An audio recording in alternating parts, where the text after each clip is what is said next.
This is my 4-year-old cousin Nathaniel. He's a silly guy who loves to play and wrestle. He's happiest when he's running around outside, usually in his pajamas.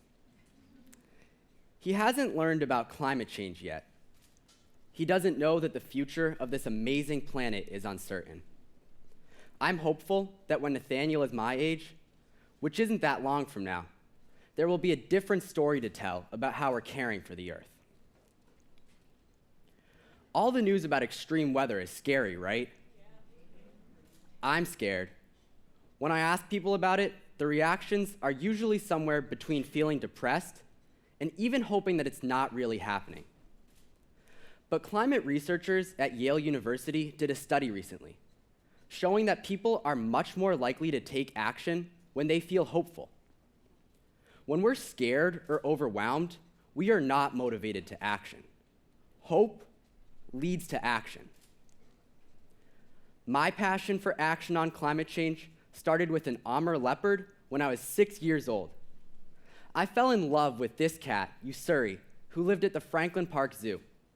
And I learned that 99% of endangered species are at risk because of climate change and other human impacts. 99%. So I decided to get involved by starting a hot chocolate stand and giving all of my profits to saving animals. This is me, and that was just the beginning.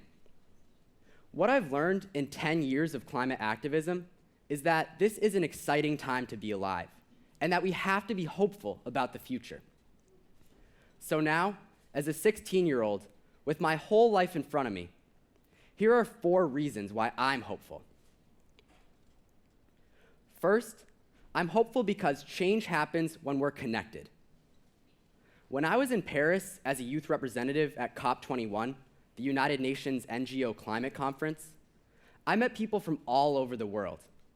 Prime ministers from small island nations, indigenous leaders who taught us about honoring and respecting the Earth, and climate activists who had ridden their bikes to Paris, all the way from Vietnam. Yeah, that's possible. The energy and power of this gathering and others I've been a part of give me hope. Like when almost 500,000 of us marched in New York City for climate justice. The course of history changes when we're connected and when we come together. Second, I'm hopeful because the change we need is possible. The International Energy Agency estimates that governments are granting more than $500 billion a year in subsidies to fossil fuel companies like ExxonMobil and BP.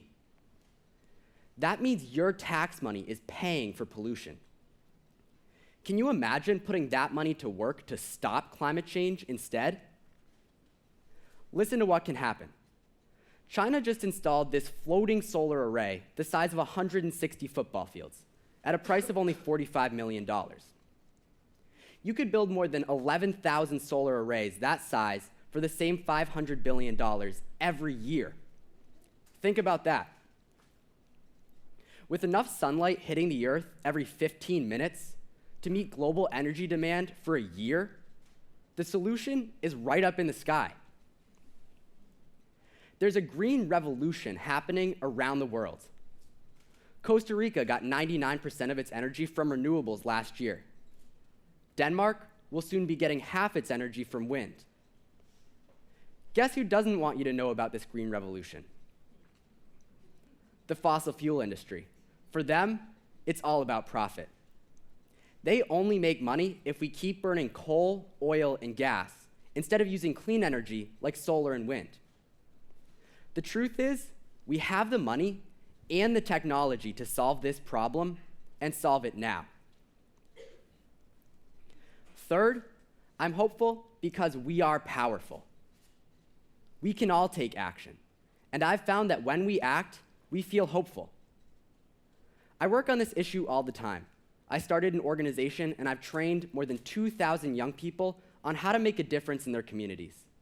And I still sometimes get caught up in the day-to-day pressure of life and forget how important this work really is. But when I'm doing something, like testifying at a city council hearing on green energy or volunteering at the zoo, I remember. So don't let anyone tell you that you can't make a difference. Everything we do to reduce our carbon footprint, planting a garden or a tree, hanging your clothes instead of using the dryer, taking public transportation, it all makes a difference because it all reminds us that we are powerful. I made a choice to become a vegetarian when I was 7 because it was something I could do. I learned about the resources it takes to produce meat. Did you know that just skipping one burger saves as much water as you would drink in 3 years? Anything you can figure out to do that gets you out of the dread and inertia and moves you into action is worth doing. And if you can get others at your school, at your workplace, or in your community to join you, you'll make an even bigger difference. That's how change happens. When we act, we feel hopeful. And finally, I'm hopeful because I have no other choice. We're already seeing serious effects of climate change. Think about the devastating hurricanes and horrific wildfires we've seen just this fall. These disasters are reminders that we don't have time to wait. We've never faced a challenge quite like this, but we have faced big challenges in the past. I want to say to my peers, we have the opportunity to be a new greatest generation, like the one that defeated fascism and rebuilt Europe after World War II, or like those of you who took a stand for civil rights, or for nuclear disarmament, or who realized there was a dangerous hole in the ozone layer and figured out how to heal it. I want to take a moment to thank all of you who were part of those movements. All of our lives are better because you fought for us. Everything you accomplished was only possible because you had hope. You believed change could happen, and you were willing to do whatever it took. We need to do it again. All of us together. This is an exciting time to be alive, with all of the challenges and opportunities. We can do this. And when my cousin Nathaniel and I are laughing around a campfire with our mouths stuffed full of marshmallows, that's when I know we have to work together for a healthy future for our planet. So where do you find hope? Who would you do anything for? An Amur leopard? A child you love? What can motivate you to get involved in this movement? Hope inspires our work, our creativity, and our connection to each other. So find your source of hope, and let's fight together for our future.